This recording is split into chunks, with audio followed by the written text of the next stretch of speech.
Hello everyone, welcome to education community. साथियों, education community में आपका स्वागत है। दोस्तों, अगर पहले वाले वीडियोस आपने नहीं देखे हैं, चाहे इन्वायरमेंट का सब्जेक्ट हो, चाहे आईआर हो और चाहे इकोनॉमी हो, तो आप पहले वाले वीडियोस भी प्रॉपर देखते रहिए। उसके बाद ये वीडियोस भी आप साथ में ही देखते चलिए।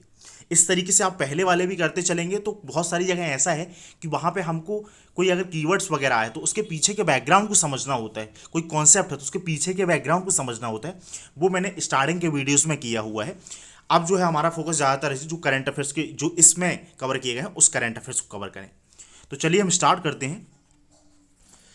देखिए, नीति आयोग ने India's booming gig and platform economy नामक से एक रिपोर्ट जारी करी थी गिग वर्कर्स के बारे में। अब गिग वर्कर्स कौन होते हैं, सबसे पहले यही बात करें तो देखिए, कोई भी ऐसे वर्कर जो टेम्परेरी काम करते हैं, जैसे प्लेटफॉर्म वर्कर की अगर हम इसी के अंदर अलग अलग क्लासिफिकेशन होते हैं। जैसे प्लेटफॉर्म वर्कर्स की बात कर लें, जो किसी प्लेटफॉर्म के साथ काम करते हैं, वो भी गिग वर्कर्स कहलाए जाते हैं। जैसे कि जोमेटो स्विगी में काम कर रहे हैं, या कोई फ्रीलांसर है, या कोई पार्ट टाइम बेसिस पे जॉब कर रहा, किसी प्रोजेक्ट के बेसिस पे काम कर रहा, ये सभी आ जाते हैं गिग वर्कर्स की कैटेगरी में।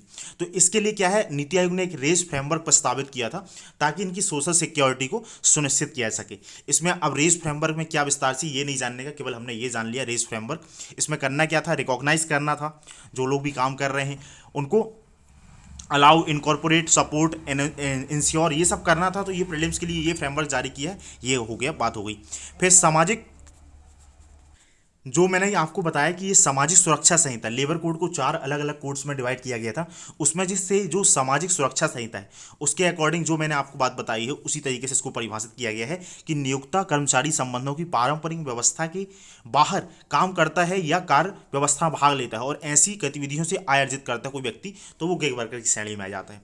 नेक्स्ट जो हमारे सामने न्यूज़ है वो प्रोडक्टिविटी के बारे में है।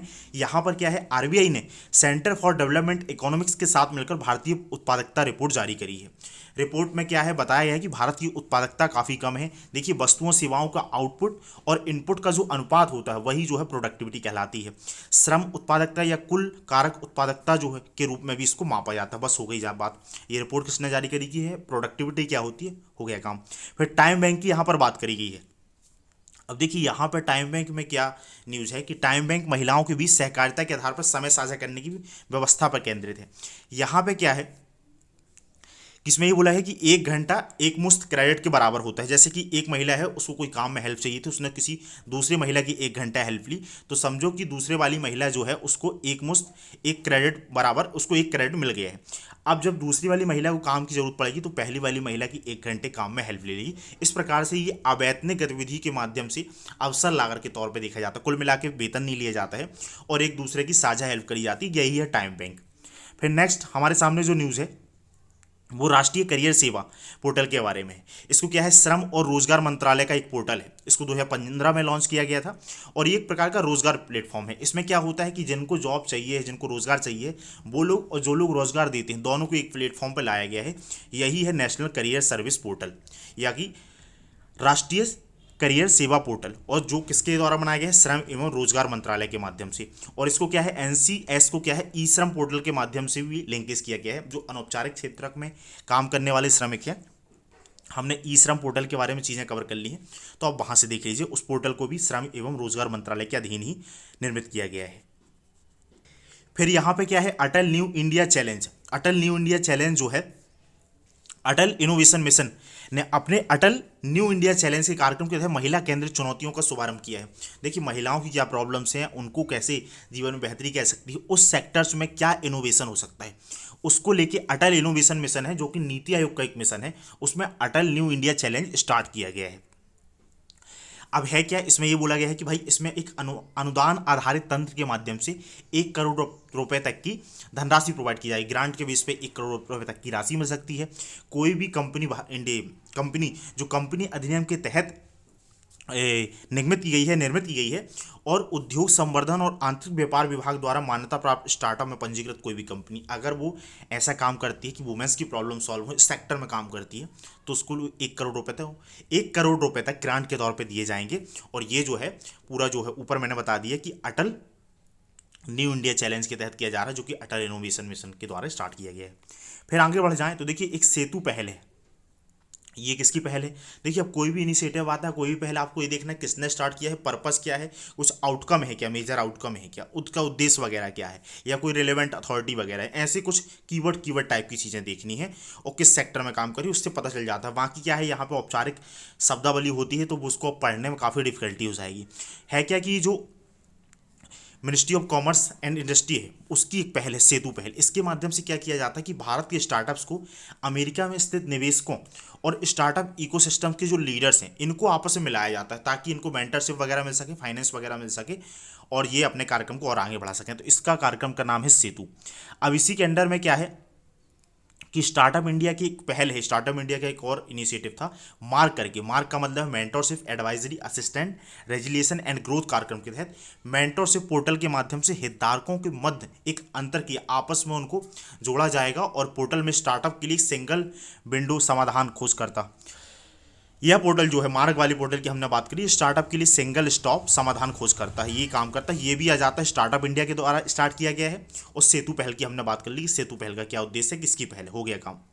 इसके बाद क्या है, जो हमने बात की ऊपर, ये भी इसका मेंटरशिप प्रोवाइड करना है। नाम ही है mentorship, advisory, assistant, resilience and growth. देखिए, जब भी ऐसा कुछ नाम आता है तो हो सकता है कि आपको वहाँ पर एग्जैक्टली याद ना हो, कुछ भी ना कोई और पोर्टल के बारे में आए, तो आप उसकी जो अलग अलग इंग्लिश के ये जो ABCD FA मतलब अल्फ़ाबेट जो है, इनका आप फुल फॉर्म बनाने की कोशिश कीजिए, और देखिए कि ऑप्शन में कुछ लिंकेज बन सकता है क्या, तब आप ज़्यादा अच्छे से कर पाएंगे। फिर अगर हम नेक्स्ट देखें तो ये हमने इस पोर्टल के बारे में देख लिया ऊपर वाले आर्टिकल में ही। एक ये जनजातीय कार्य मंत्रालय की एक पहल है गोल, जिसका फुल फॉर्म है गोइंग ऑनलाइन एज लीडरशिप। तो इसमें क्या करना है, इसमें फेसबुक इंडिया के साथ मिलकर ये पहल लॉन्च की गई है, और इसका उद्देश्य है कि जो ट्राइबल्स यंग पीपल्स हैं उनको क्या है, युवाओं को मार्गदर्शन प्रोवाइड करना है, एक प्रकार से उनको एक प्लेटफॉर्म प्रोवाइड करना है, ताकि जो वो ट्राइफेड एक बॉडी होती है जनजातीय कार्य मंत्रालय के के अंदर जो काम करती है, एवं स्वयं सहायता समूह और जनजातीय कार्य के जुड़े परिवारों को उनके उत्पादों को वैश्विक स्तर पर पहुंचाया सके। तो अगर युवाओं को वहाँ हम प्रशिक्षित करते हैं, जो भी मॉडर्न टेक्नोलॉजी है उसके माध्यम से सक्षम बनाते हैं, जो कि फेसबुक इंडिया और जनजातीय कार्य मंत्रालय के द्वारा मिलकर गोल पहल के अंदर दिया जाएगा, तो फिर वो जो ये ट्राइफेड और स्व सहायता समूह के माध्यम से जनजातीय उत्पादों को पहुंचाने की पहल है उसको वैश्विक स्तर पर पहुंचाया सकता है, और वो टेक्नोलॉजी को भी, जो वर्ल्ड में सबसे एडवांस टेक्नोलॉजी है, उससे भी वो रूबरू हो पाएंगे। तो ये पहल थी। फिर है ग्रामीण उद्यमी योजना। देखिए, जो ग्रामीण उद्यमी योजना है, ये भी जो है मध्य प्रदेश और झारखंड में 450 जनजातीय युवाओं को प्रशिक्षित करने की जो है एक पहल है। ठीक है, इसका उद्देश्य भी क्या है भाई, ये NSDC के द्वारा वित्त पोषित है, उसको द्वारा फाइनेंस प्रोवाइड किया जा रहा है, और इसका उद्देश्य भी जनजातीय समुदायों के समावेशी और सतत विकास के लिए कौशल प्रशिक्षण प्रोवाइड करना है, कुल मिला के स्किल प्रोवाइड करनी है। ये वाली जो परियोजना है ग्रामीण उद्यमी परियोजना एक्ट जो है, वो 6 राज्यों महाराष्ट्र, राजस्थान, छत्तीसगढ़, मध्य प्रदेश, झारखंड और गुजरात में लागू की जा रही है, और इसे सांसद परिषद योजना के तहत लागू किया जा रहा है। याद रखिए कुछ कीवर्ड्स, NSDC के द्वारा फाइनेंस दिया जा रहा है, जनजातीय समुदायों के लिए की जा रही है इसको, और 6 राज्य हैं, नॉर्दर्न इंडिया के राज्य हैं महाराष्ट्र, राजस्थान, छत्तीसगढ़, इनके बारे में मैंने बता दिया, सांसद परिषद योजना के तहत लागू किया जा रहा है। और इसमें क्या है कि ऐसे रोजगार की अलग अलग भूमिकाएं होती हैं, कौशल के माध्यम से इलेक्ट्रीशियन है, प्लम्बिंग है, फॉर्म मशीनीकरण है, इत्यादि के माध्यम से आयोजित किया जाता है। उसमें कुल मिला के प्रशिक्षण को बढ़ावा दिया जाता है। अब साथियों, यहाँ से जो हमारे करंट अफेयर्स स्टार्ट हो रहे हैं वो एग्रीकल्चर से संबंधित करंट अफेयर्स स्टार्ट हो रहे हैं। देखिए, काफ़ी इंपॉर्टेंट है, एग्रीकल्चर का सेगमेंट काफ़ी इंपॉर्टेंट है। 6 से 7 क्वेश्चन ऐसे होते हैं, और 5 से 7 क्वेश्चन तक आप बोल सकते हैं जो एग्रीकल्चर के सेगमेंट से आते हैं। अगर आप स्टैटिक की बात करें तो आप ज्योग्राफी में एग्रीकल्चर पढ़ते हैं, फिर इन्वायरमेंट के सेगमेंट में अलग अलग न्यूट्रिएंट्स के लेवल पे एग्रीकल्चर पढ़ते हैं, फिर एग्रीकल्चर में टेक्नोलॉजीज, नवीन कौन कौन सी एग्रीकल्चर टेक्नोलॉजी हैं जो करंट अफेयर्स में आपको मिल जाती हैं, फिर एग्रीकल्चर से जुड़े अलग अलग मिशन है, अलग अलग प्रोग्राम है, डिपार्टमेंट है, मिनिस्ट्री है, ये सब क्वेश्चन पूछे जाते हैं। देखिए, लैंड है, वाटर है, एग्रीकल्चर है, मृदा है, कृषि है, ये सब ऐसे टॉपिक हैं यूपीएससी के बहुत ही पसंदीदा टॉपिक्स हैं। तो यूपीएससी यहाँ से क्वेश्चन पूछती है, दो दो तीन तीन चार चार क्वेश्चन। तो ये सब एनर्जी है, तो यहाँ पर आपको अच्छे से तैयारी करनी है। अब चलिए हम स्टार्ट करते हैं। तो यहाँ पे क्या है, पहला हमारा जो न्यूज़ है वो मिनिमम सपोर्ट प्राइस के बारे में। तो देखिए, यहाँ पर हम सीधे एमएसपी के बारे में बात करें। एमएसपी क्या करता है, एक प्रकार से किसानों को गारंटी देता है उनकी फसल उपजाने के पहले कि आपको एक निश्चित कीमत पे आपकी फसल को खरीद लिया जाएगा। इस प्रकार से उनको ये सिक्योरिटी प्रोवाइड करता है। फिर अगर हम स्टार्टिंग करने की बात करें तो ये 1966-67 में आरंभ किया गया था और बाद में इसमें और भी आवश्यक जो खाद्यान्न फसलें हैं उनको शामिल करके धीरे धीरे इसका विस्तार किया गया। फिर इनके माध्यम से जो अनाज खरीदा जाता है उसको पीडीएस के माध्यम से, पब्लिक डिस्ट्रीब्यूशन सिस्टम, जो कि नेशनल फूड सिक्योरिटी एक्ट के माध्यम से जो क्रियान्वित किया जाता है, वहाँ से गरीबों को कम कीमत में सब्सिडाइज प्राइस में बेचा भी जाता है।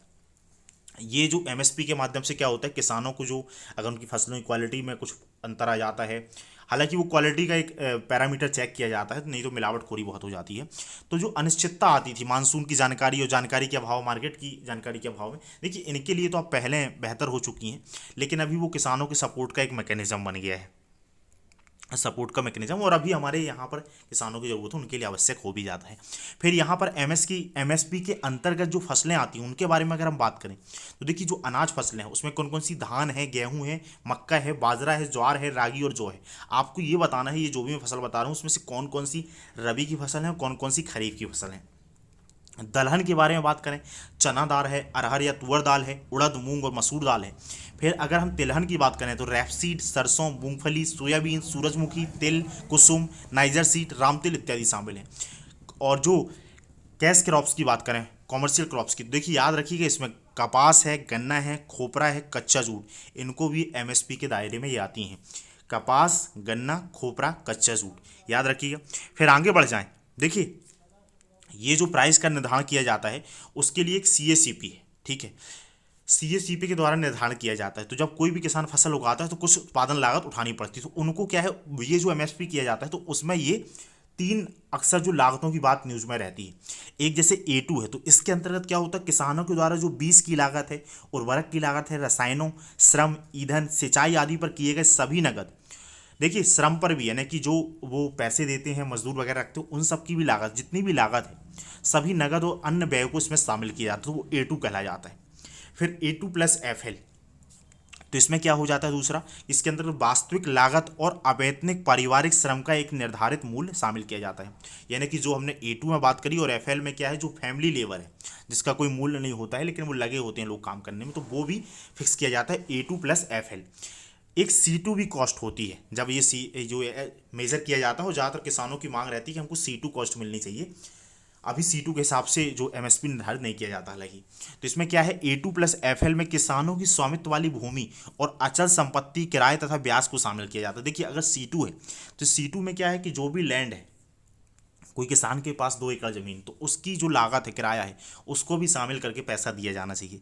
या कुछ लोग ऐसे किसान होते हैं वो एग्रीमेंट करके, जिसको सिगमी हम बोल देते हैं हमारे यहाँ देशज भाषा में, उसके माध्यम से लेके खेती कर रहे होते, तो उनको जो है वो भी लागत शामिल किया जाए, वो C2 कहला जाएगी, तो वो फिर लागत बहुत ज़्यादा बढ़ जाएगी। तो हालांकि C2 अभी दिया नहीं जाता है। फिर हम एमएसपी को जो है कृषि लागत और मूल्य आयोग CACP की सिफारिशों के आधार पर वर्ष में 2 बार तय किया जाता है। इसके बाद जो cabinet committee on economic affairs होती है, इसकी स्वीकृति देती है। यूपीएससी ने इन सब के ऊपर क्वेश्चन पूछ चुके हैं और आने वाले समय भी क्वेश्चन पूछे जाने की संभावना है। CACP क्या है, भारत सरकार के कृषि और किसान कल्याण मंत्रालय का एक संलग्न कार्यालय है। फिर हम साथियों जो यहाँ पर CACP है, किसानों द्वारा किए गए खर्चों के आधार पर एमएसपी को निर्धारित करता है। तो इसमें कौन कौन से क्राइटेरिया CACP ध्यान में रखता है, ये हमारे लिए इंपॉर्टेंट हो सकता है। जैसे कि सबसे पहले तो उत्पादन की लागत है, जिसको हमने देखा ऊपर। उसके बाद जिन्स की मांग और आपूर्ति, भाई जो भी पर्टिकुलर जैसे चना है या मसूर है या गेहूँ है, तो इनकी मांग कितनी है और सप्लाई कितनी, उसको भी एक ध्यान में रखा जाता है क्राइटेरिया। फिर घरेलू और अंतर्राष्ट्रीय मूल्य की स्थिति क्या है, इसको ध्यान में रखा जाता है। फिर अंतर फसल मूल्य क्षमता क्या है, जो अलग अलग प्रकार की फसलें हैं उनके बीच में क्या प्राइस है। कृषिगत और गैर कृषिगत क्षेत्रों के बीच व्यापार की क्या कंडीशंस हैं, और उपभोक्ताओं पर उत्पाद एमएसपी संबंधी प्रभाव, भाई हम एमएसपी देंगे तो उस पर उपभोक्ताओं पर क्या प्रभाव पड़ेगा, इन सब क्राइटेरिया को ध्यान में रखा जाता है। 6 क्राइटेरिया आप ध्यान में रखिएगा, क्वेश्चन पूछे जाते हैं और ज़्यादा संभावना होती है एग्रीकल्चर में। फिर जब हम एमएसपी के निर्धारण में किए गए व्यय A2 और पारिवारिक व्यय FL की लागत को शामिल किया जाता है। A2+FL की अभी मैंने बात करी थी। एक अलग लागत विधि C2 पर विचार करने की मांग की जा रही है, अक्सर मांग करते हैं।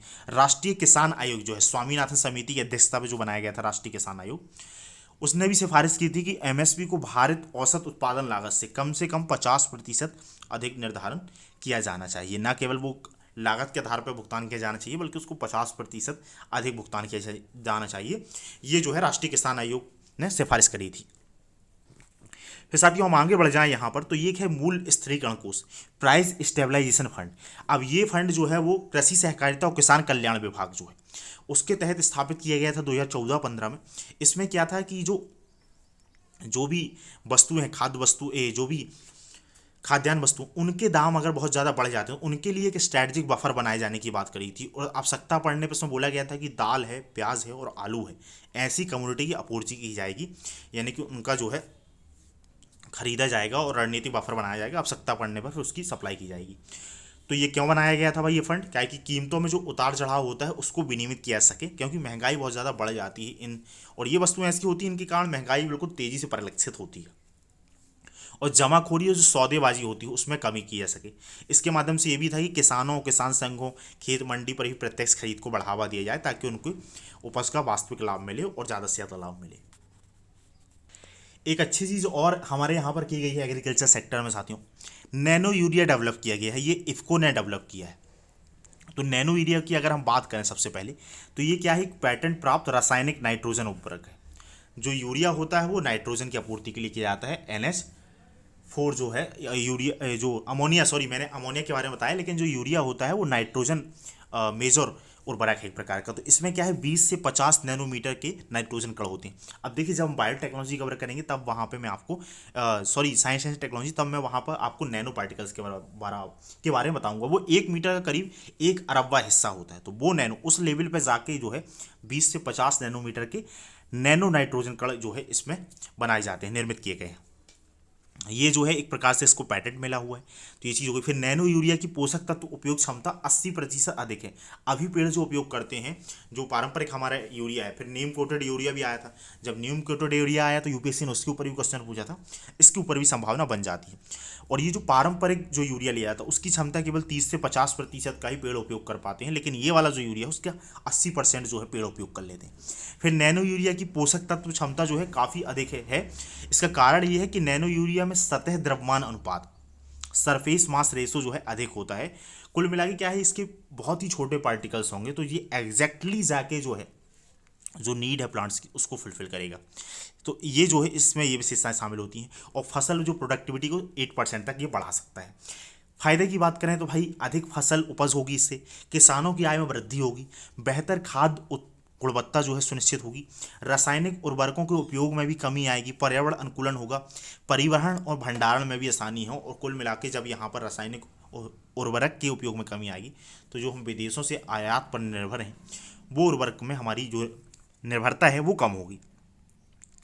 फिर यहाँ पर कुछ और बात करें तो देखिए, जो अभी जो हमारा यूरिया यूज़ किया जाता है, पारंपरिक यूरिया जो है, उससे नाइट्रोजन क्या है, निम्नलिखित कारणों से व्यर्थ हो जाता है, जैसे कि लीचिंग हो जाती है। तो मिट्टी और जल के माध्यम से क्या है, वो ज़मीन के नीचे रिस कर पानी में चले जाते हैं। एक तो वाटर पॉल्यूशन भी होता है, सॉइल पॉल्यूशन भी। और इसके माध्यम से क्या होता है कि वाष्पीकरण जो है नाइट्रोजन वायुमंडल में नाइट्रस ऑक्साइड के उत्सर्जन के कारण वायु प्रदूषण और वैश्विक ताप वृद्धि को भी बढ़ावा मिलता है। नैनो यूरिया क्या है, पारंपरिक यूरिया उत्पादन की वृद्धि के साथ 2025 तक यूरिया आयात को खत्म करने में भारत की मदद कर सकता है। भारत ने जो टारगेट रखा हुआ है तब तक भारत की आयात को कम करने में मदद कर सकता है। फिर सरकार के जो लक्ष्य रखे गए हैं 2023 में नैनो DAP और SSP यूरिया मिश्रण को लॉन्च करना। तो ये nano diammonium phosphate nano DAP और सिंगल सुपर फॉस्फेट SSP तथा यूरिया का मिश्रण इस क्षेत्र की आयात निर्भरता को कम करने में मदद करेगा। डाई अमोनियम फॉस्फेट जो होता है दोस्तों, वो लोकप्रिय रूप से DOP के तौर पे जाना जाता है और ये भारत में काफ़ी प्रचलित उर्वरक है। अगर आप लोगों से नाम पूछेंगे तो वो DAP की बात करते आपको अक्सर मिलेंगे, SSP की बात करते मिलेंगी। तो जब हम DAP की बात करते हैं तो ये फॉस्फेट उर्वरक है। इसमें और क्या है, नाइट्रोजन और फॉस्फोरस दोनों पाए जाते हैं DAP पे। प्राथमिक मैक्रो पोषक, और जो कि पेड़ों के लिए क्या है, प्राथमिक जो प्राइमरी जो सेकेंडरी न्यूट्रिएंट्स होते हैं, तो ये प्राइमरी न्यूट्रिएंट्स हैं। इसकी अधिकांश मात्रा का भारत और जो है आयात करता है, इसलिए हमको इसमें क्या है नैनो DOP लाके आत्मनिर्भरता को प्राप्त करना है। फिर यहाँ पर DAP के बाद SSP जो है दूसरा फॉस्फेटिक उर्वरक है, क्योंकि इसमें कई सूक्ष्म पोषक तत्वों के साथ पादपों के लिए 3 प्रमुख पोषक तत्व जैसे कि फास्फोरस, सल्फर और कैल्शियम शामिल होते हैं। देखिए अब डायरेक्टली इनडायरेक्टली कई बार क्वेश्चन वो पूछ लेते हैं आपसे कि फास्फोरस चक्र जो है मृदा से संबंधित है या नहीं है, या इसका योगदान ऐसे एक बार पूछ लेते हैं सल्फर चक्र का मृदा में कोई भूमिका नहीं है। तो आपको ये इनडायरेक्टली जो नॉलेज लेनी है ना वो जाके आपको उपयोग करनी है, क्योंकि यूपीएससी में आप ऐसे क्वेश्चन डायरेक्टली जो आते हैं वो कम होते हैं। आपको जो भी आपने पढ़ा उसका एप्लीकेशन पूछा जाता है बहुत सारी जगहों पर, तो हमको उस लेवल पर तैयार करना है। फिर अगर हम बात करें, और उसके लिए ज़रूरी होता है कि आपका जो बेसिक है, चाहे करंट अफेयर्स का हो चाहे स्टैटिक का, तो जो चीज़ें इन्फॉर्मेशनल वाली वो तो आपको तैयार ही हो, मतलब जो कोर चीज़ें हैं। अन्यथा फिर आप गैस कैसे कर पाएंगे, या कॉन्सेप्ट को आपने समझा नहीं होगा तो कैसे एप्लीकेशन में यूज़ कर पाएंगे। फिर देखिए नेक्स्ट जो हमारे सामने न्यूज़ है वो अंतर्राष्ट्रीय मोटा अनाज वर्ष यानी कि इंटरनेशनल ईयर ऑफ मिलेट्स की बात करता है 2023 की। यूनाइटेड नेशन जनरल असेंबली जो है उसने 2023 को क्या है इंटरनेशनल ईयर ऑफ मिलेट्स के तौर पर घोषित किया था। इसके माध्यम से क्या है जो मोटे अनाज हैं या मिलेट्स हैं उनके माध्यम से दुनिया भर में जागरूकता फैलाना, उनके प्रति स्वास्थ्य के लाभों में या पर्यावरणीय जो लाभ हैं उनके लाभों को प्रसारित करना था। मोटे अनाज और उनके अगर हम महत्व की बात करें साथियों, तो जो प्रोटीन है, विटामिन है, आयरन है और आयोडीन एंटीऑक्सीडेंट जैसे पोषक तत्वों की प्रचुरता के कारण इनको एक प्रकार का सुपर फूड कहा जाता है। और ये जो है 2018 को जो है मोटे अनाज, भारत ने क्या किया था कि 2018 को मोटे अनाज के वर्षीय राष्ट्रीय वर्ष के तौर पे मनाया था, और यूएन को जो है 2023 को एक दशक के तौर पे घोषित करने के लिए एक प्रस्ताव दिया, तो उसी के तहत इसको स्वीकार कर लिया और फिर इसको घोषित किया गया है। अगर हम मिलेट्स की बात करें तो ये समशीतोष्ण जलवायु जो क्षेत्र है, उपोष्ण कटिबंधीय है, उष्ण कटिबंधीय क्षेत्रों के शुष्क क्षेत्रों में कम उत्पादक भूमि पर उपजाया जाता है। अब देखिए जैसे ये करंट अफेयर्स, तो आपको ज्योग्राफी में अगर आपने उष्णकटिबंध क्या होता है, उपोष्ण कटिबंध क्या होता है, शीतोष्ण कटिबंध क्या होता है, समशीतोष्ण कटिबंध क्या होता है, शीत कटिबंध क्या होता है, अगर आपने बेसिक बेसिक चीज़ें नहीं पढ़ी तो फिर आप कंफ्यूज हो जाएंगे, क्योंकि वो इस तरीके से ना केवल यहाँ पर बल्कि जो नेशनल पार्क्स वगैरह हैं वहाँ पर भी एप्लीकेशन के तौर पर पूछते हैं। तो आपको बेसिक चीज़ें बिल्कुल क्लियर होनी चाहिए। उसके लिए आपने जो भी सोर्स पढ़ा था, देखिए अब तो हमारे पास नई चीज़ करने का टाइम नहीं है, आपने जहाँ से भी पढ़ा था, जो भी पढ़ा था, किसी कोचिंग से पढ़ा था, एनसीईआरटी से पढ़ा था, कोई नई चीज़ कहीं से भी या नहीं पढ़ा था, तो आपने अभी टाइम फिक्स किया हो कि चलो भाई इतना इतना टाइम देंगे, तो उससे आप बेसिक चीज़ें पढ़ लें, उसको मल्टीपल टाइम्स रिवाइज करें, तभी आप एग्जाम में याद रख पाएंगे। फिर साथियों यहाँ पर जो है बहुत सारी वैरायटियों की बात करी गई है कि भारत में मिलेट्स के मोटे अनाज जो है अलग अलग किस किस तरीके से उपजाए जाते हैं। तो थोड़ा सा आप यहाँ पर देख लीजिएगा कि कौन कौन से एरिया में कौन से उपजाए जाते हैं। वैसे भारत की अगर हम बात करें तो भारत में जो मोटे अनाज जो है वो अनाज वाली फसलें और चारे वाली फसलों के तौर पर उपजाए जाते हैं। प्रमुख अगर हम मोटे अनाजों की बात करें तो बाजरा है, ज्वार यानी कि sorghum है, फिंगर मिलेट यानी कि मंडुआ या रागी जिसको बोल देते हैं, ये इनका उत्पादन किया जाता है, यानी कि ज्वार बाजरा रागी का उत्पादन किया जाता है। बाजरे का उत्पादन सर्वाधिक होता है। और प्रमुख राज्यों की बात करें तो पहले नंबर पर राजस्थान, दूसरे नंबर पर आंध्र प्रदेश और तीसरे नंबर पर तेलंगाना आ जाता है। उसके बाद कर्नाटका, तमिलनाडु, महाराष्ट्र, गुजरात और हरियाणा में भी मोटे अनाज उपजाए जाते हैं। देखिए लास्ट ईयर क्वेश्चन पूछ लिया था कि कौन से क्षेत्र, कौन से राज्य हैं जहाँ पर चाय उत्पादन किया जाता है। जनरली वो किताबों में एग्जैक्टली नाम नहीं दिया था, हम हिमाचल वगैरह का नाम नहीं पढ़ते हैं, तो हम वहाँ पर अनुमान नहीं लगा पाते। इसलिए जो है थोड़ा सा अब आप ऐसे भी देख के चलिए कि ओवरऑल आपकी अंडरस्टैंडिंग हो, आप एग्जैक्टली गैस कर पाएँ। और वहाँ पर फिर क्या है, ऐसे ऑप्शन दे दिए ओनली 2 ओनली 3, तो थोड़ा सा और डिफिकल्ट बन जाता है। इसलिए हमको जो भी पढ़ना है वो थोड़ी सिंसियरिटी के साथ पढ़ना है। फिर भारत में उत्पादन की बात करें साथियों, तो ये एशिया के कुल उत्पादन का मोटे अनाज का 80% और वैश्विक मोटे अनाज का 20% जो है भारत में उत्पादन किया जाता है। हालांकि भारत वैश्विक मोटे अनाज के व्यापार में 5वें स्थान पर है, लेकिन यह घरेलू उत्पादन का 1% से भी कम हिस्सा है। जितना हमारा उत्पादन होता है उसका हम निर्यात करते हैं 1%, यानी कि इसमें बहुत सारी अभी संभावनाएं हैं। कुपोषण और सूक्ष्म पोषक तत्वों की कमी को दूर करने के लिए अत्यंत लाभकारी चीज़ है मोटा अनाज। फिर क्या होता है, इसकी खासियत क्या है, क्यों इसको सुपर फूड बोला जाता है? भाई ये सूखा प्रतिरोधी है, कम पानी में भी उपजाया सकता है। इसका जो शॉर्ट ग्रोइंग पीरियड होता है, ज़्यादा लंबा पीरियड नहीं है। कार्बन कैप्चर करने और जलवायु अनुकूलन में सहायता करने में भी इसकी क्षमता होती है। आदिवासियों की जो कृषि पद्धति के साथ पारंपरिक जुड़ाव, जैसे कि कर्नाटक रागी हब्बा महोत्सव आयोजित किया जाता है, तो ये एक प्रकार से हमारी सोसाइटी का जो मार्जिनलाइज सेक्शन है उसको भी पावर करने का काम करता है। ये क्राइटेरिया साथियों आपको याद रखने, एग्जाम में पूछा सकता है।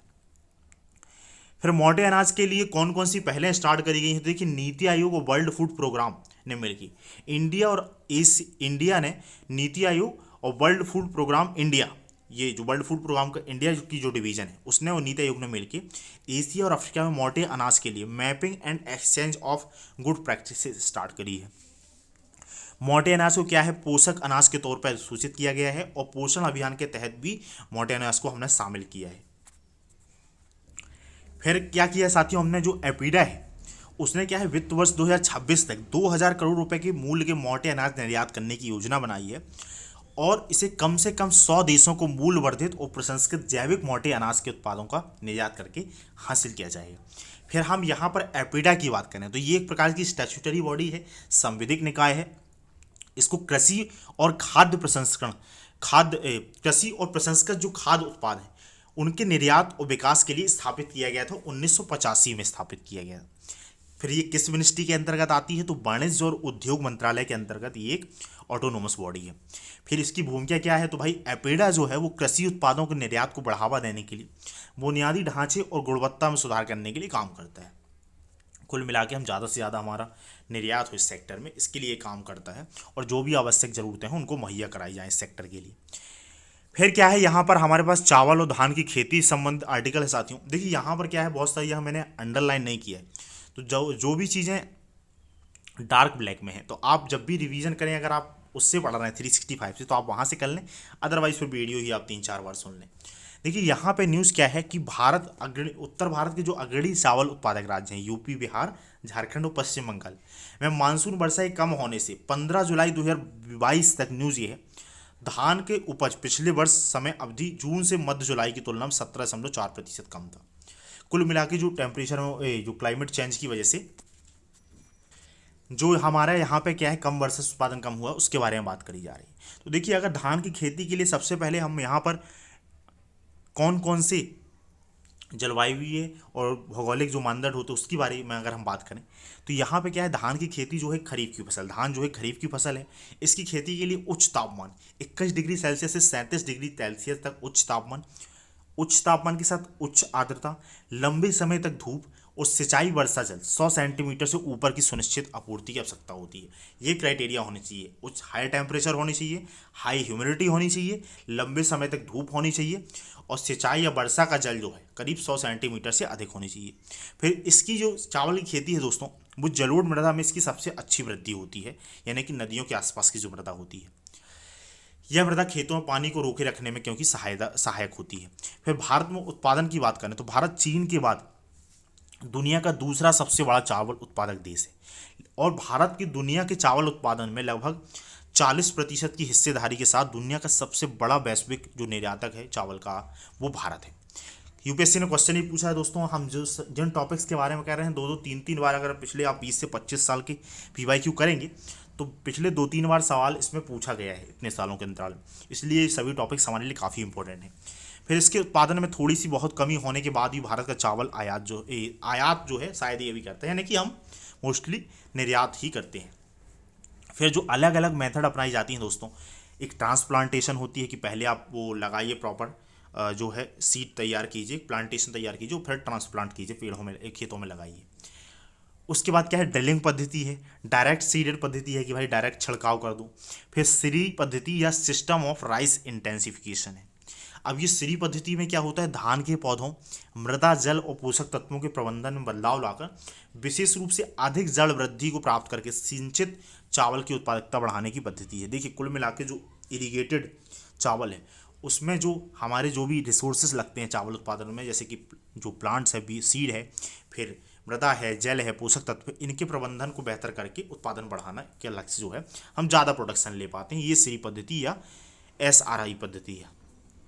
तो ये अलग अलग मेथड है। फिर यहाँ पर कुछ और अगर हम चावल की वैरायटी की बात करें साथियों, तो बासमती जो चावल है, ये भारतीय कृषि अनुसंधान संस्थान ने बासमती चावल की एक नई किस्म विकसित करी है।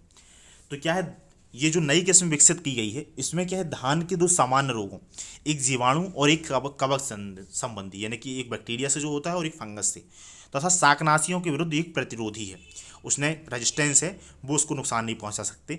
और ये वाली जो वैरायटी है उसमें 35% तक जल संरक्षित कर सकती है, क्योंकि धान की खेती में पानी बहुत लगता है।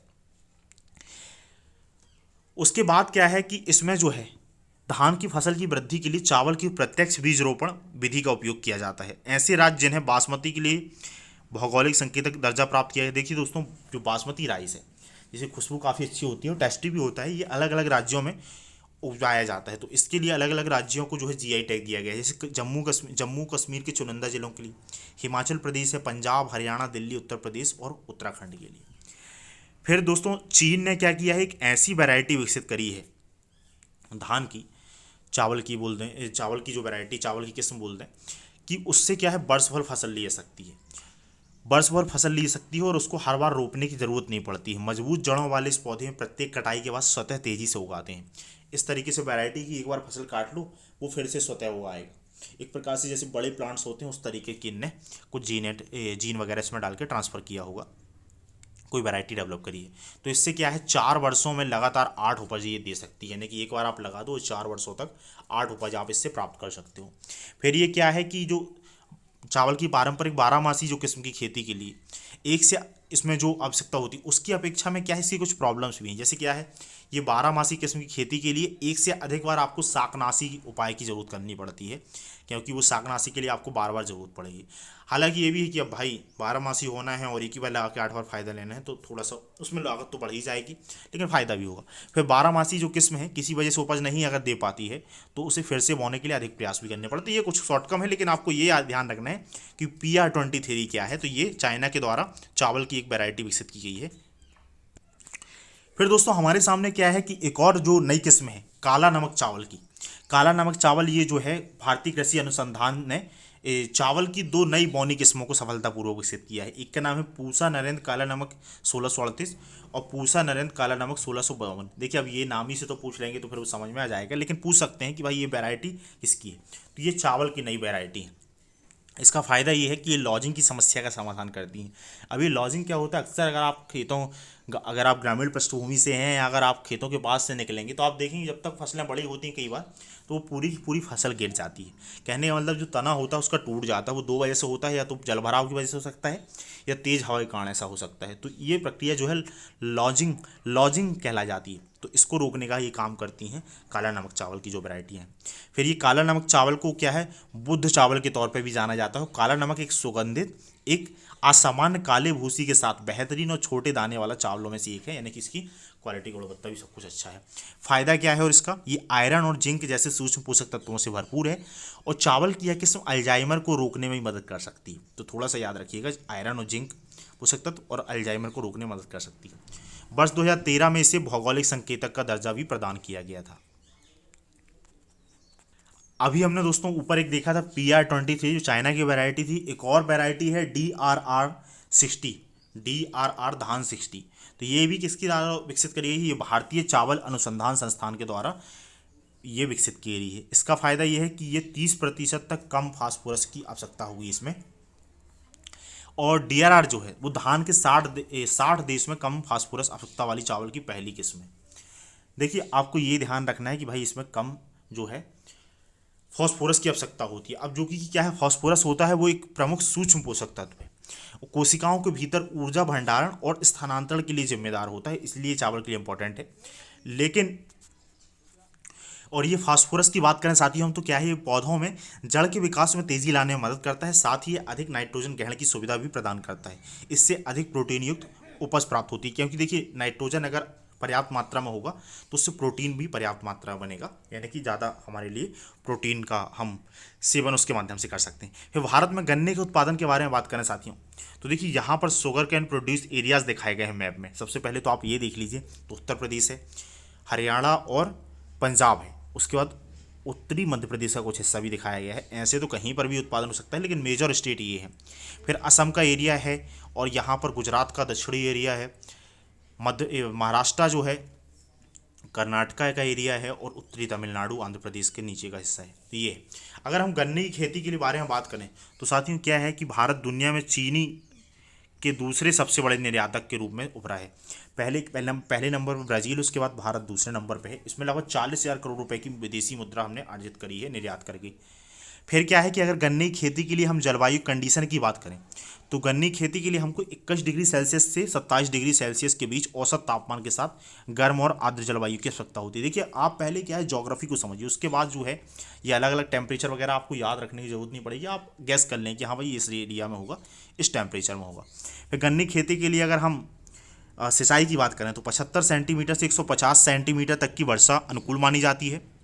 और इसमें क्या है नमी बनाए रखने वाली मिट्टी की आवश्यकता होती है। गहरी प्रचुर दोमट मिट्टी इसकी वृद्धि के लिए आदर्श मानी जाती है।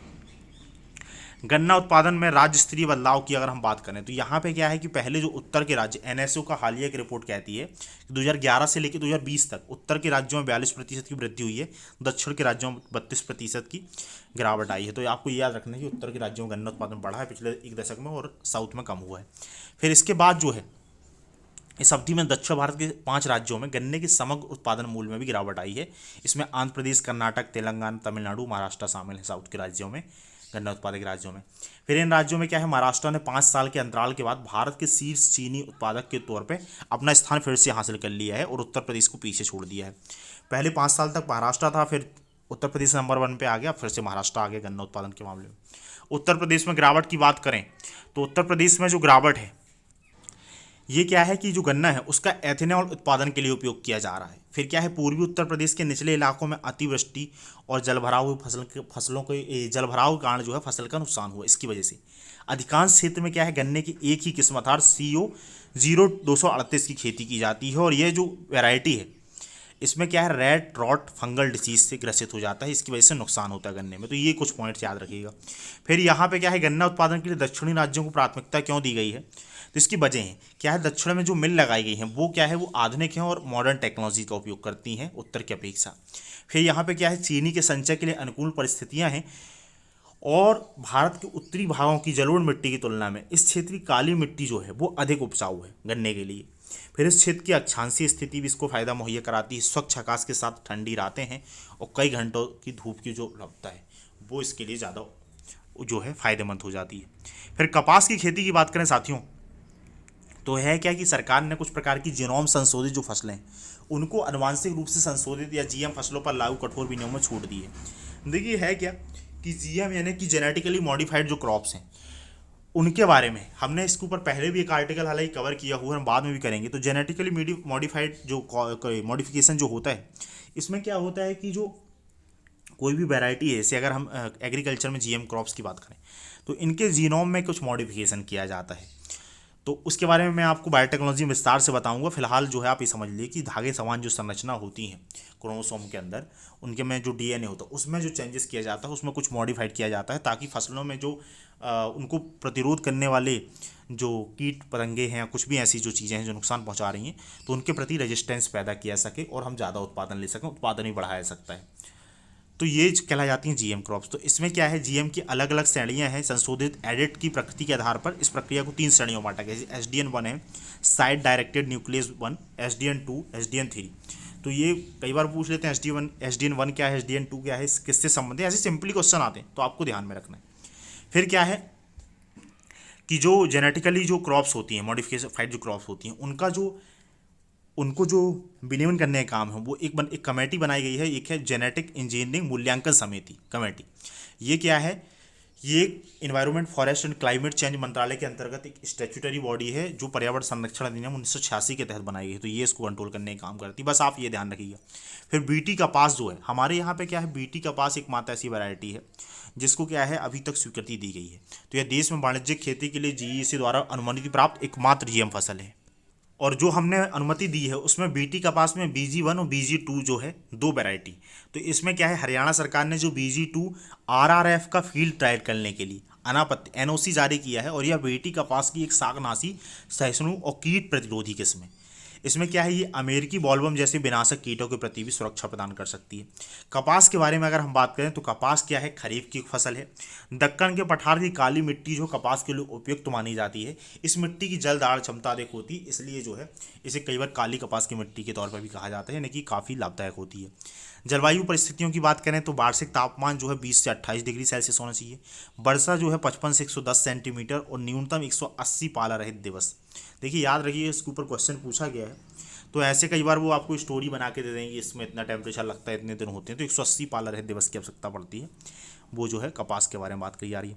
कपास उत्पादक राज्यों के बारे में बात करें दोस्तों, तो महाराष्ट्र है, गुजरात है, मध्य प्रदेश, कर्नाटक, आंध्र प्रदेश, तेलंगाना, तमिलनाडु, पंजाब, हरियाणा, उत्तर प्रदेश जो है कपास उत्पादक राज्य हैं। फिर भारत में जो है कपास की जो चारों वैरायटी हैं विश्व की, चारों प्रमुख वैरायटी, उनका उत्पादन किया जाता है। जैसे कि एशियाई कपास है गॉस्पियम आर्बोरियम, एशियाई कपास है, हर्बेसम हर्बेसम इसका नाम है। फिर मिस्र की कपास जो है जी बारबंडेस, और जो अमेरिकी उच्च भूमि कपास है जी हिरसुटम, इन चारों का उत्पादन किया जाता है। फिर यहाँ पर ब्राउन कॉटन की बात करी गई है, भूरा कपास की। ये क्या है, देश की कपास की एक स्थानीय कर्नाटक की किस्म है। ये कौन सी किस्म है, तो कर्नाटक की किस्म है, और हमारे यहाँ पर स्थानीय किस्म है ब्राउन कॉटन। इसमें क्या है, ये प्राकृतिक भूरे रंग के कारण जो है काफ़ी लोकप्रिय है। फिर यहाँ पे ये जो कपास है वो वर्षा पर निर्भर कपास की एक किस्म है, और दक्षिण भारत का पर्यावरण इसके लिए उपयुक्त होता है। प्राकृतिक रूप से उगने वाले भूरे कपास के लिए कपास कीट और सूखा प्रतिरोधी होते हैं, जो नेचुरली उगती है इसके लिए जो कपास के कीट होते हैं, और ये ड्रॉट रेजिस्टेंस है।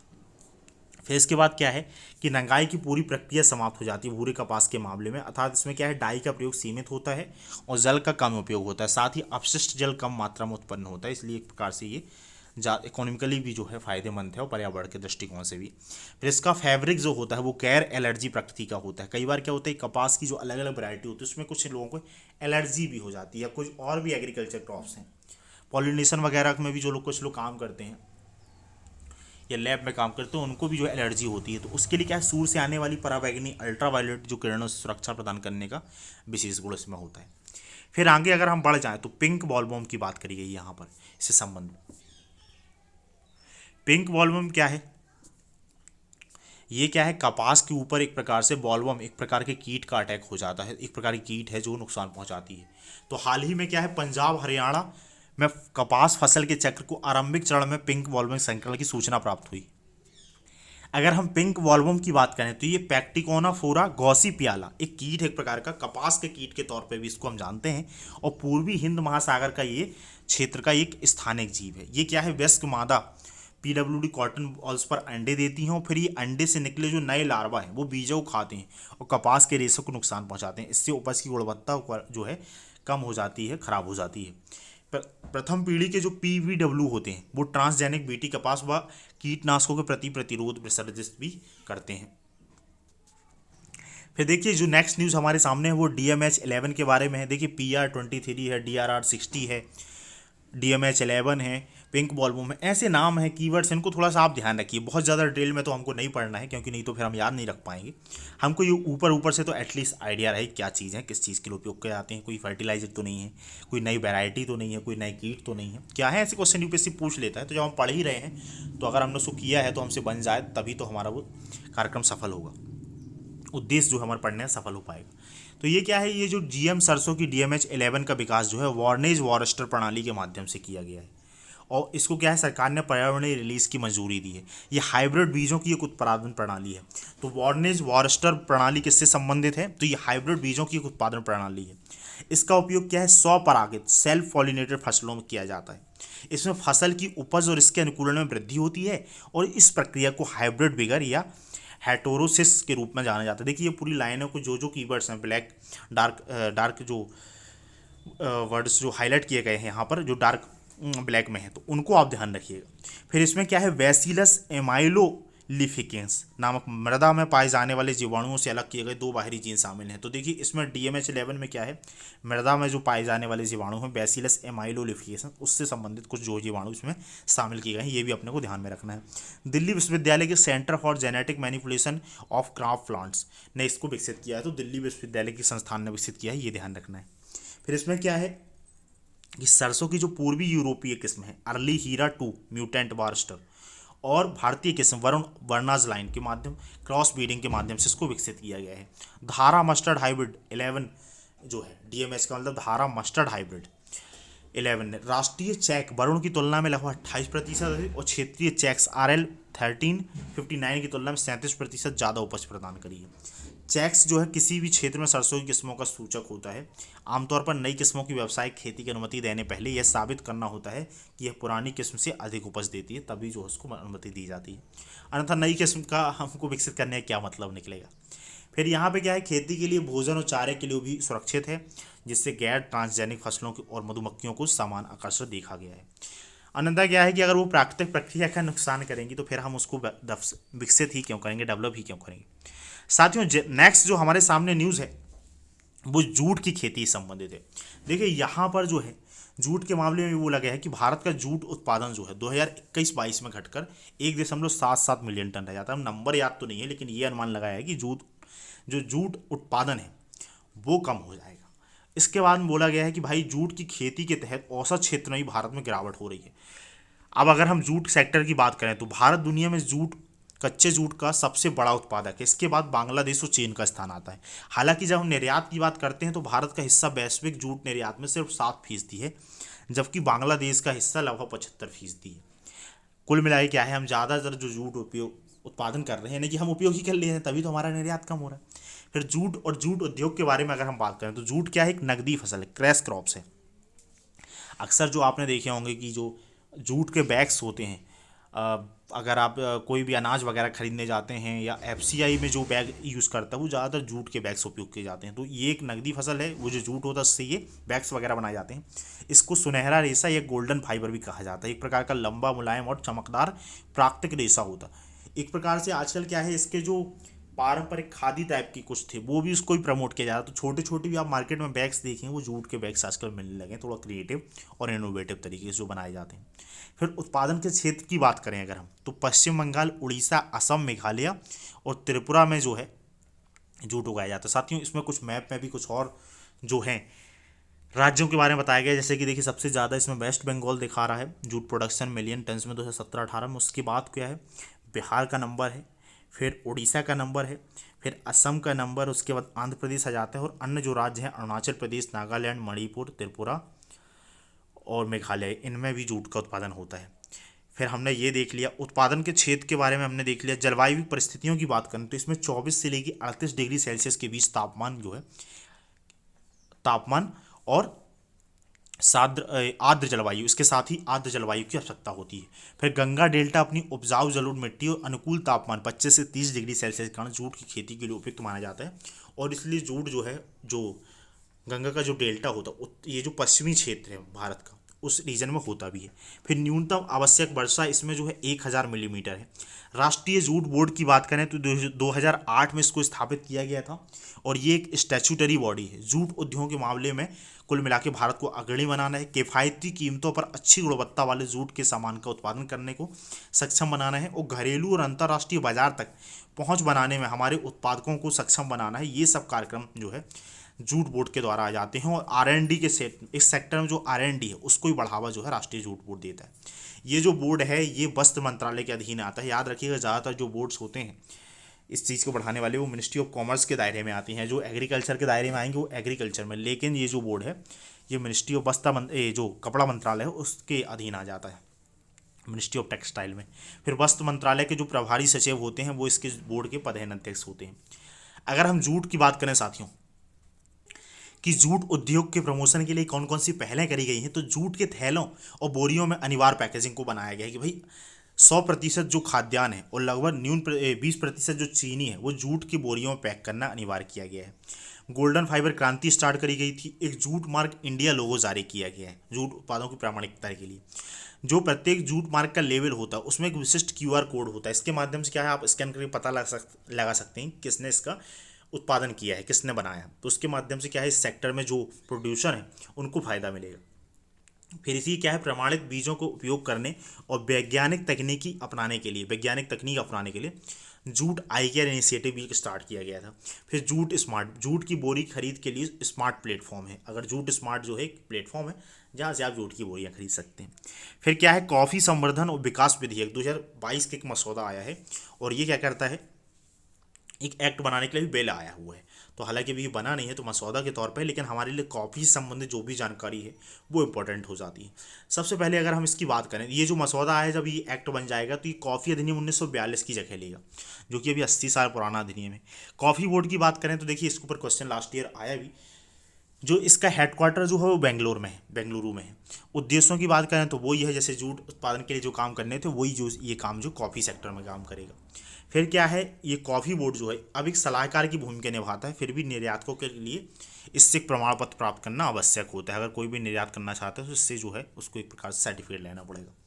भारत में कॉफ़ी के परिचय और विकास की बात करें दोस्तों, तो क्या है 1600 ईस्वी में भारत में जो कॉफ़ी खेती है वो 1600 ईस्वी में स्टार्ट होती है, जब बाबा बूदन क्या है यमन से कॉफ़ी बीन्स लाकर कर्नाटक के चंद्रगिरी पहाड़ियों में उगाते हैं। फिर वो इंडिया में वहाँ से कॉफ़ी आ जाती है यमन से, यानी कि जो पश्चिमी एशिया से हमारे यहाँ पर कॉफ़ी आई हुई है। फिर यहाँ पर अंग्रेज़ों ने 18वीं शताब्दी में क्या है इसके जो बड़े कॉफ़ी के लिए वाणिज्यिक बागान स्टार्ट किए ताकि बड़े लेवल पे कॉफ़ी खेती हो सके। भारत में कॉफ़ी का जो उत्पादन है वो कॉफ़ी की दो किस्मों अरेबिका और रोबस्टा के माध्यम से होता है। अब जो अरेबिका होती है उसका बाजार मूल्य अधिक है और रोबस्टा जो है वो उत्पादन के मामले में ज़्यादा है। कुल उत्पादन का 72% भाग जो है रोबस्टा से आता है। भारत दुनिया का एकमात्र ऐसा देश है दोस्तों जहां कॉफ़ी की पूरी खेती छाया में की जाती है और हाथ से चुनकर धूप में उसको सुखाया जाता है। छायादार वृक्ष जो ढलाने से क्या है होता है कि मिट्टी के अपरदन को रोकते हैं, गहरी परतों से पोषक तत्वों को पुनर्चक्रित करके मिट्टी को फिर से वो उर्वर बनाते हैं और तापमान में होने वाली मौसमी उतार चढ़ाव से भी कॉफ़ी की रक्षा करते हैं तथा विविध वनस्पतियों और जीवों को आश्रय प्रदान करते हैं। तो ये इस तरीके से ये इसका फ़ायदा होता है, छायादार वृक्ष के ढलान में जो है कॉफ़ी खेती करनी जाती है, मतलब ये वृक्षों का उपयोग करने के एक ढाल के तौर पे इससे ये फ़ायदे होते हैं। फिर कॉफ़ी अधिनियम 1942 की बात करें तो इसको द्वितीय विश्व युद्ध के दौरान लाया गया था और इसमें क्या है कॉफ़ी उद्योग काफ़ी बुरी तरह प्रभावित हुआ था, उसको सही करना था। फिर क्या है इस अधिनियम ने माध्यम से कॉफ़ी बोर्ड की स्थापना, जो वर्तमान में कॉफ़ी बोर्ड है उसके इस अधिनियम के माध्यम से उसको स्थापित किया गया था। भारत की कॉफ़ी प्रोफाइल की बात करें साथियों तो 2022-23 में भारत का कॉफ़ी उत्पादन अनुमानित रूप से 15% बढ़ गया है। कर्नाटक भारत का सबसे बड़ा कॉफ़ी उत्पादक राज्य है, उसके बाद केरल और तमिलनाडु का नंबर आता है। यानी साउथ के तीनों राज्य इसमें जो है सब अग्रणी राज्य हैं। एक है आपका कर्नाटक, दूसरा नंबर केरल, तीसरे में तमिलनाडु। 70% कर्नाटक, 23% तमिल केरला और फिर 6% तमिलनाडु। भारत में उत्पादित कॉफ़ी का 65 से 70% क्या है निर्यात किया जाता है और इस प्रकार ये क्या है मुख्य रूप से निर्यातित मद है एक प्रकार की, यानी कि अच्छा खासा जो है निर्यात भी हम करते हैं। कॉफ़ी के अलग अलग प्रकारों के बीच अंतरों वितरण क्षेत्र की बात करें दोस्तों, उसके पहले क्या है यहाँ साइट में एक मैप दिया गया है जिसमें जीआई टैग के बारे में बताया गया है कि कौन कौन सी कॉफ़ी को जीआई टैग मिला हुआ। तो देखिए कुर्ग अरेबिका कॉफ़ी जो है कर्नाटक की, इसको जीआई टैग मिला है। फिर बाबा बूदन गिरी की अरेबिका कॉफ़ी है, इसको भी जीआई टैग मिला है। और चिकमंगलूर की अरेबिका कॉफ़ी, ये अरेबिका की तीनों जो वैरायटी कुर्ग में जो उगाई जाती है, बाबा बूदन गिरी में उगाई जाती है और चिकमंगलूर, इसको जो है जीआई टैग मिला है। फिर आंध्र प्रदेश की अराकू वैली अरेबिका कॉफ़ी है, इसको जो है वो मिला हो। देखिए कई बार क्या होता है कि हो सकता है ऐसे क्वेश्चन नहीं आए लेकिन अराकू वैली संबंधित आ गया तो आप गैस कर पाएंगे कि भाई अराकू वैली आंध्रा में है। तो इस तरीके से इनडायरेक्टली चीज़ें उपयोग हो जाती हैं, इसलिए जो भी पढ़ा है आप उसको अच्छे से पढ़िए। फिर केरला की अगर हम बात करें तो वायनाड में रोबस्टा जो कॉफ़ी उगाई जाती है ये हमारे लिए इंपॉर्टेंट हो सकती है। ये जो है जीआई टैग में शामिल है और ये जो है क्वेश्चन पूछा सकता है क्योंकि वायनाड काफ़ी न्यूज़ में रहता है बीच बीच में लेके। अब मुख्य कारक की बात करें अरेबिका कॉफ़ी और रोबस्टा कॉफ़ी की तो मृदा जो है गहरी उपजाऊ जैविक पदार्थों से समृद्ध अच्छी तरह सूखी हुई और थोड़ी अम्लीय मृदा चाहिए। उसमें भी सेम है, रोबस्टा में गहरी उपजाऊ जैविक पदार्थों में समृद्ध होनी चाहिए, ह्यूमस से समृद्ध होनी चाहिए, कुल मिला के उपजाऊ होनी चाहिए, फर्टाइल होनी चाहिए और डेप्थ गहरी मिट्टी होनी चाहिए और अच्छी तरह से सूखी हुई मिट्टी होनी चाहिए। और थोड़ा सा अगर एसिड जो है सॉइल रहेगी, अम्लीय सॉइल रहेगी तो ज़्यादा बेटर रहेगा। फिर ढलान होनी चाहिए कॉफ़ी उगाने के लिए, कॉफ़ी के बागान चाहे चाय के बागान, थोड़ा सा अंतर होता है दोनों में, हल्की से मध्यम ढलान की जरूरत पड़ती है अरेबिका के लिए। रोबस्टा की बात करें तो इसमें हल्की ढलान से लेकर पर्याप्त रूप से समतल क्षेत्र में भी इसको आया सकता है। ऊंचाई की बात करें तो अरेबिका में 1000 से 1500 मीटर और रोबस्टा में 500 से 1000 मीटर। फिर इसके बाद तापमान की बात करें तो 15 डिग्री सेल्सियस से 25 डिग्री सेल्सियस तक तापमान जो है शांत व स्थिर मौसम के साथ उपयुक्त होता है और यहाँ पर 20 डिग्री सेल्सियस से 30 डिग्री सेल्सियस तापमान गर्म व आर्द्र मौसम के साथ जो है रोबस्टा के लिए उपयुक्त होता है। सापेक्षिक जो आर्द्रता है, रिलेटिव ह्यूमिडिटी, वो 70 से 80% यहाँ चाहिए और यहाँ पर 80 से 90%। और यहाँ पर जो वार्षिक वर्षा है 1600 से 2500 मिलीमीटर और यहाँ पर 1000 से 2000 मीटर। तो देखिए रोबस्टा वाले जो क्राइटेरिया है वहाँ पर टेम्परेचर छोड़ दें तो वो अरेबिका की तुलना में थोड़ा कम कम है। एक दो जगह सेम भी है, जैसे पहला वाला क्राइटेरिया तो सेम ही है मृदा को लेके, तो आपने को ये ध्यान में रखना है। फिर साथियों जो हमारे सामने नेक्स्ट न्यूज़ है वो यहाँ पर तंबाकू की खेती से संबंधित है।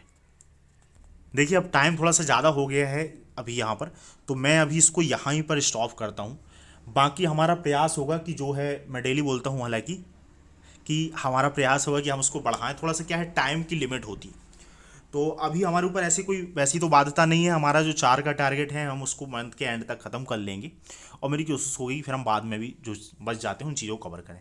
तो थैंक यू सो मच। अगर आपको वीडियो बेहतर लगता है तो आप अपने दोस्तों के साथ साझा कर सकते हैं, चैनल को सब्सक्राइब कर सकते हैं, वीडियो को लाइक कर सकते हैं। जो मैंने क्वेश्चन बीच में पूछा था, देखिए यहाँ पे क्या होता है, उतना स्कोप होता नहीं है, तो जो हमारा कम्युनिटी पोस्ट होता है वहाँ पर कुछ क्वेश्चन मैं डालता हूँ, तो वहाँ पर जो आप जाके जो है आप वहाँ पर ट्राई कर सकते हैं कि आपने असल में पढ़ के कितना सीखा है। और साथ ही दोस्तों आप पहले के जो वीडियोस हैं उनको रिवाइज करते रहें। अगर आप पढ़ नहीं रहे हैं तो आप ये टारगेट रखें कि 3-4 बार आप वीडियो ही देख लेंगे। ये भी एक बेटर तरीका होता है, क्योंकि आप किताब से जो पढ़ेंगे उससे ज़्यादा आप ऐसे याद रख लेंगे। तो इस तरीके से कर सकते हैं। तो थैंक यू सो मच।